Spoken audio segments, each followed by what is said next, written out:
Va ora in onda il garage dell'Alfista, l'unica radiovisione dal cuore sportivo. Alla guida Antonino Danna.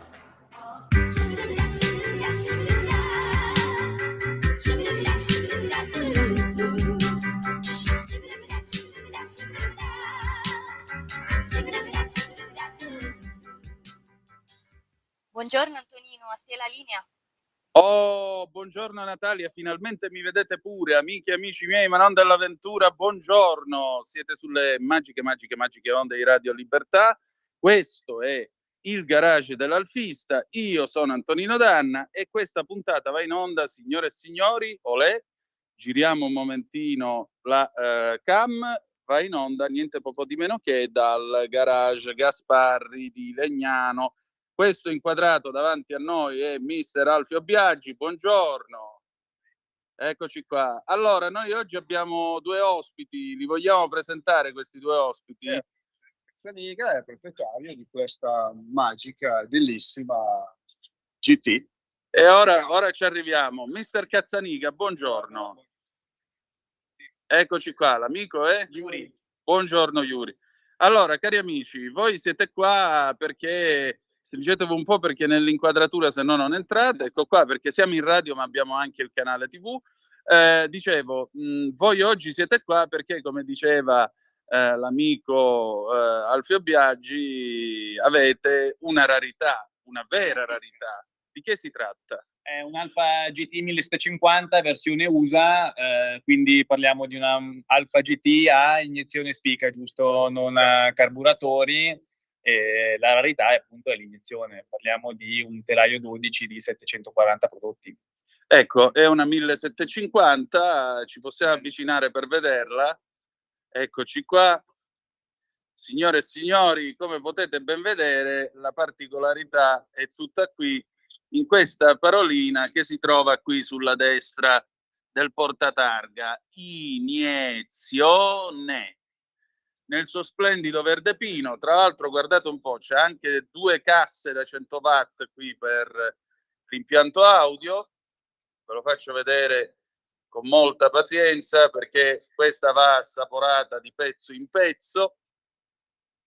Ecco qui, vedete che c'è anche un bellissimo quadrifoglio, perché... Ma il quadrifoglio non era della Veloce, scusate. O no? Oh sì. Ecco qua l'interno. Vedete che abbiamo un interno in cinghiale, color cinghiale. Ci sono anche i cinturoni all'americana, come potete ben vedere, perché a quel tempo, eccoli qui, a quel tempo le cinture di sicurezza erano solo sul bacino, per cui erano proprio le classiche cinture che coprivano la panza, come si suol dire. Oh, e adesso veniamo al pezzo forte. Maestro, di che cosa si tratta qui? Si tratta di questa motorizzazione sulla quale era nata con tutto l'impianto di iniezione spica che era stato progettato dal mitico signor Dario Radaelli. Ecco, che purtroppo che non c'è più. Che non c'è più. Poi, non so per quale motivazione, era stata tolta tutto l'impianto di iniezione meccanica ed era stato montato l'impianto di carburatori, cioè 2 carburatori doppio corpo. Adesso il signor Cazzaniga mi ha chiesto che vuole riportare la vettura allo stato originale e quindi ha trovato tutti i componenti sparsi per il mondo e stiamo cercando di ripristinare tutto l'impianto di iniezione. Ecco, infatti questo qua che indico col dito è la pompa di iniezione, pompa di iniezione, giusto? Che abbiamo montato sabato con la sua cinghietta, sì, che va con gira con l'albero motore, perché tolgo lo spinterogeno, così si può vedere anche meglio. Eccolo qua. Questa è tutto la pompa di iniezione. Adesso bisognerà con calma racimolare tutti i pezzi che il signor Cazzaniga ha trovato e poi vedremo di metterla in moto. E quando sarà il momento di metterla in moto magari vi chiameremo. Direi, ma com'è? Ma sbaglio, questi sono 2 depressori del servofreno? Sono 2 servofreni. Perché? Perché loro in America utilizzavano Niente di meno. C'è l'impianto sdoppiato. Perché quest'auto di che anno è? 69? 69. 69. Quindi nell'anno in cui l'uomo andava sulla Luna, l'Alfa Romeo produceva una cosa che è veramente spaziale. Ma sento un po', Cazzanica, mi toglie una curiosità. Ma come si fa a fare il miracolo di trovare quella roba lì? Perché voglio dire, 740 macchine che montano 740 pompe come questa. Nel mondo forse quante ne saranno rimaste? 5 o 6 se va bene. Come si fa? Tanto tempo, tante notti passate su siti americani, su internet con tanta pazienza, e addirittura questa pompa monta lo stesso codice originale di questo motore. Quindi proprio è la pompa di Cioè, questa o questo niente. motore. No, si possono adattare anche altri modelli di pompa, ma questa è proprio la sua originale. Ecco, e voi state facendo questa operazione proprio filologica per quale motivo? Per poterle matricolare in Italia. Ecco. Perché è nata come Spica USA, nonostante la stessa macchina con lo stesso motore in Europa viaggia a carburatori, purtroppo la motorizzazione italiana, se non la rimettiamo originale, non ce ne matricola. Ah, ecco, tanto per gradire. Ma in che cos'altro differisce quest'auto da una GT italiana? L'impianto frenante e l'iniezione. Per il resto è praticamente un'auto italiana. Certo. Mister Alfio, ma questa in pratica è un'iniezione meccanica tipo la Kugelfischer che usava pure Mercedes, no? O sbaglio? Però questa è Spica, ovviamente fabbricata quindi in casa dell'Alfa Romeo. A Livorno, sì, sì. Perché ricordiamo ai nostri ascoltatori, la Spica a quel tempo faceva parte dell'Alfa Romeo e forniva candele, sì. Spica, le logge e la pompa di le candele quelle a carciofo. Ecco, ma che sono su anche qua. Che sono sicuro che quelle originali. Eccole qua. Vediamo un po', stiamo tirando fuori le candele Lodge, eccole qua, le Golden. 2HL. 2HL, pure l'Alfetta le montava, o sbaglio? Sì. Ecco qua, la candela a carciofo. Ma diciamo una cosa, quanto a potenza è più o meno uguale a quella dell'italiana o perde qualcosa con l'iniezione? No, è molto più progressiva. Cioè il motore è molto più, come se avesse una coppia più armoniosa. Cioè va su più liscio, sì, diciamo così, senza troppa differenza a livello di schede tecniche di 2 o 3 cavalli, parliamo del nulla. Sì, veramente niente. E vedo tra l'altro che per fortuna non è stata, sia pure nella versione americana, c'è un paraurti quantomeno esteticamente apprezzabile, perché di solito a quel tempo montavano quei paraurtoni, quei paraurtoni enormi e così via. Invece ha una linea, devo dire la verità, che è rimasta abbastanza pulita. Vedo che c'ha i cinturati Pirelli. Insomma, proprio questa macchina grida Italia da tutte le parti, pur essendo americana. Sì. Diciamo che questa macchina adesso la vedete così perché per l'ASI, quindi per la parte storicità che è già passato, e per la parte di motorizzazione italiana abbiamo dovuto riportarla proprio come Mamma Alfa l'ha fatta nel 69. Sì. Perché in realtà questa macchina in Olanda viaggiava con dei cerchi mini light, con gomma ribassata. Sì, è arrivata molto più sportiva di come la vedete oggi. Quindi tutto il lavoro che stiamo facendo per rimetterla originale puramente per un fatto di immatricolazione, perché poi esteticamente era tutta un'altra cosa prima. Io la preferisco così. Ma diciamo un'altra cosa, appunto. Questa macchina quindi ha avuto delle vicende abbastanza avventurose, perché voi l'avete trovata in Olanda proveniente dagli States.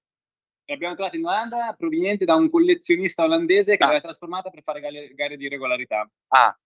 Niente di meno. Se guardi il supporto dello sterzo rinforzato, la doppia paratia, quindi è una macchina, anche il motore è stato rifatto, le teste sono lucide dentro, quindi è una macchina che ha buon trascorso, i chilometri che ha in chilometri sono stati fatti da precedenti proprietari in Olanda, quindi è stata usata. Meraviglia. Diciamo che è tenuta abbastanza bene, ovviamente per gli anni che ha. Beh, certo. Sì, decisamente, insomma, non si vedono buchi di ruggine perché insomma, nelle Alfa Romeo di quel tempo era la festa della ruggine, arrivate a una certa età. Sicuramente. Sì. colore il suo originale, perché durante i lavori interni abbiamo smontato tutti i sedili, siamo arrivati ai fondi, i fondi sono verdi, quindi il colore era quello, verde pino. Infatti si vede sotto qua, Sì, sì, sì, e si vede nei segni. ancora verde, nonostante sia stata... Ecco, la particolarità è che è un telaio 12, quindi Sì. stiamo parlando di Sì, di un ti primo vede. telaio. Anche perché di queste tante sono state trasformate in GTAM. Ah. Perché questa è nata per il campionato IMSS americano. Portavano di là, le trasformavano in GTAM con il kit Autodelta perché serviva la spica. Quindi qui siamo alla rarità della rarità, veramente. Ecco, un'auto così, no? 1969 sono passati 57 anni, cioè sono l'equivalente di quasi 3 generazioni. Questa potrebbe essere la macchina del nonno che è passata al papà e ora è arrivata al nipote. Ma sta macchina è invecchiata o nel mondo di oggi dice ancora la sua? Dice ancora la sua. Anzi. In che senso anzi? Io vedo una risata sorniona. Penso che sia una vettura che può dare la paga, come dice lei certe volte in autostrada, qualcuno che vuole fare i fari dietro. Sì, sì, stamattina Lei ne sa gliel'ho qualcosa. data a uno subbettino che credeva di andare veloce. Poi ho accelerato io a curvatura 2, ma questa è un'altra storia. Va bene, questa cosa la diciamo per i nostri ascoltatori, in realtà era un sogno, poi mi sono svegliato, queste cose si fanno in pista, eccetera, eccetera, anche Però, perché se il ministro Salvini mi ascolta poi Vabbè, io perdo, 130 si perdo ferma. il posto. Sì, sì, sì, io anche a 128 mi fermo io, non è un problema. Diciamo questo, a che punto siamo con i lavori? allora, i lavori sinceramente sono iniziati da poco, perché appunto col fatto che mio fratello è Sì. stato operato il menisco. Mister Tullio, ecco, buondì, eccolo qua, perché la magia qua è fatta dai due fratelli, eccoli qui, Alf e Tullio Biagi, che voglio ringraziare come sempre. Quest'uomo ha salvato la 166, l'uomo che resuscitò la 166, signori. E allora, dicevamo... Sabato abbiamo incominciato abbiamo fatto la guarnizione che non si riusciva a trovare da nessuna parte, l'abbiamo fatta con della carta apposta per guarnizione, e abbiamo messo dentro l'OR in gomma e abbiamo montato la pompa e la cinghia, messo in fase il motore, perché per mettere in fase la pompa con queste motorizzazioni c'è una particolarità, che non bisogna mettere punto morto motore e punto morto la pompa, bisogna portare il motore a 70 gradi indietro e per mettere in fase la pompa, altrimenti non parte la macchina. Niente o di perlomeno meno. parte, ma scoppietta delle grosse problematiche. Ecco, diciamo che questa non è una macchina per praticoni che arrivano loro con la Sono pinza e il successi dei casi in cui macchine sono arrivate con caratressi e abbiamo riscontrato che purtroppo c'era la fasatura non corretta e quindi la macchina non... Perché una volta che questa macchina è tarata giusta, è veramente uno spettacolo da guidare. Mamma mia, io sento veramente quello che si sta leccando i baffi all'idea che la deve portare su strada. Faccio notare tra l'altro che la macchina monta gli specchietti sia a destra che a sinistra, e vi ricordo che nel 1969 in Italia gli specchietti non erano obbligatori, lo diventarono nel 77, quindi taloni. ecco appunto.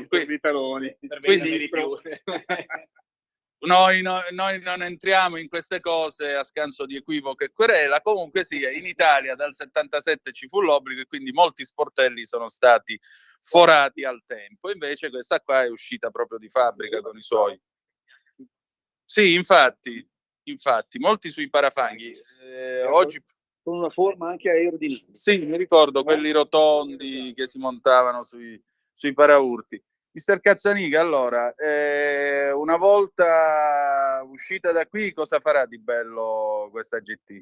Andrà con noi due a cena, sicuramente. Ecco, mi sembra un ottimo appuntamento, tanto per cominciare. Perché è il nostro gusto di prendere queste macchine e poi di gustarcele, ci facciamo raduni, andiamo a farci giri io e lui dove ci capita, dove più ci va, la usiamo la sera per andare a fare un aperitivo.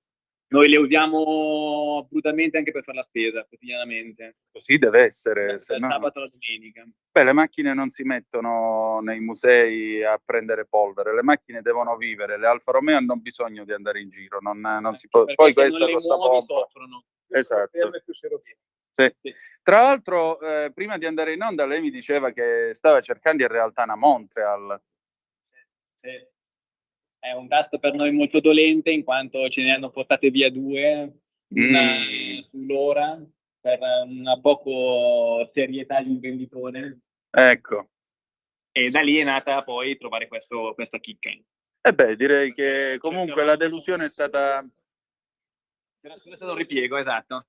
Fossero tutti così i ripieghi nella vita, mi augurerei anch'io un colpo di sfiga simile. Effettivamente, una disgrazia del genere io me la augurerei volentieri. Comunque, Non sappiamo i costi, però... Vabbè, non sono fatti nostri, che diamine, però la cosa più importante è che adesso sia qui e che stia rinascendo. Un'ultima cosa, mi diceva un uccellino prima di andare in onda che probabilmente c'è un'Alfetta GTV6 che svolazza per l'aria. Allegria o no? Per ora è parcheggiata in un box a svernare. Sì. È stata la nostra primo ritrovamento. Ecco, non vi diciamo di chi, insomma...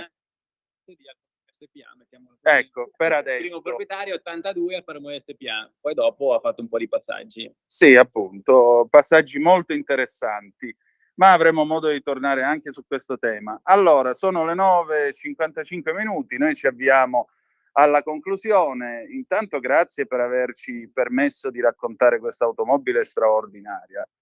Complimenti doppi, perché questa è veramente una perla, un gioiello di quelli che meritano tutto il tempo e tutta l'attenzione degli appassionati veri, e soprattutto per l'amore che ci state mettendo. Un'ultima cosa, io di solito lo chiedo a chi partecipa a questa trasmissione: secondo voi che cos'è un alfista? Chi è? Un appassionato. Un appassionato. Noi lo facciamo solo per passione di guida, quindi ci piace prenderle, andare a fare i giri e guidarli. Poi sono belle tutto quello che volete, però quando uno la prova a guidare, dopo capisce cos'era guidare queste macchine negli anni 70, anni 80, e quella è la realtà. Ecco, ma quello che viene e dice, vabbè, per oggi c'è la frenata automatica, per oggi c'è l'aria condizionata al 100° di grado, questo e quest'altro, cioè, come si fa a spiegargli la passione e l'emozione che una macchina così, che ha l'anima, perché questa l'anima ce l'ha, una macchina così, come fai a spiegargli l'anima? Basta portarlo in giro. Io provare per credere. Sì. 2 curvoni belli su un'Alfetta a 110 all'ora, capisci nell'83 che telaio avevano fatto. Sì, cosa che macchine del 2022 non hanno, fanno fatica a fare. Quindi per me quella è la vera passione. Sì, anche perché...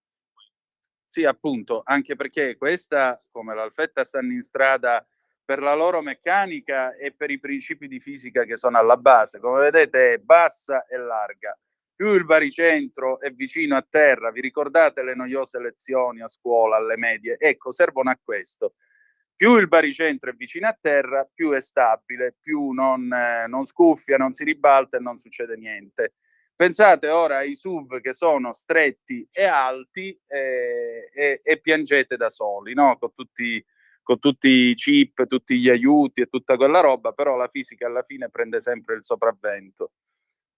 Per finire, Mister Alf, allora, questa quando è che l'accendiamo? Io spero il prima possibile, però sa benissimo che questi lavori li facciamo il sabato pomeriggio con l'officina chiusa, senza il telefono che suona, gente che arriva che chiede di cambiare la lampadina, eccetera. Ci mettiamo qua io e mio fratello con calma e procediamo. Appena manca ancora qualche ricambio, deve arrivare, c'è un ricambio in Malpensa, mi sembra. Malpensa in arrivo. Conosciamo purtroppo la dogana di Malpensa, perché a me le sospensioni sono venute da Chelmsford, Inghilterra, la patria della radio in Inghilterra, guarda caso, e niente, pure lì c'è voluto del bello e del buono, quindi preparatevi purtroppo a una lunga attesa, ci mettono tempo. ci abbiamo messo 3 anni a arrivare qua così, direi che se devo... Comunque, quando ci sarà il primo vagito di questo motore, paghiamo, Antonino. E beh, mi pare chiaro, cioè la vogliamo raccontare in diretta l'accensione quando sarà la luce di nuovo. E che diamine, come minimo. Allora, le 9:59 minuti, noi per oggi abbiamo terminato. Per i tour operator che volessero venire in pellegrinaggio qua dove resuscitano la qualunque, Si mettono in coda. sì, appunto, comunque via San Bernardino al 111 a Legnano, questo è il garage Gasparri da cui abbiamo trasmesso questa bellissima GT iniezione 1750 GT iniezione del 69, ripeto, numero 12 di 740, oggi al mondo ne saranno rimaste molto poche, con la sua bellissima iniezione Spica. Adesso linea alla rete, grazie a tutti per essere stati con noi, appuntamento, grazie a voi come sempre, appuntamento il 24 di gennaio, sempre alla solita ora, qui sulle magiche onde di Radio Libertà. E ricordate che the best is yet to come, il meglio deve ancora venire. Vi ha parlato Antonino Danna. Buongiorno. Avete ascoltato il garage dell'Alfista.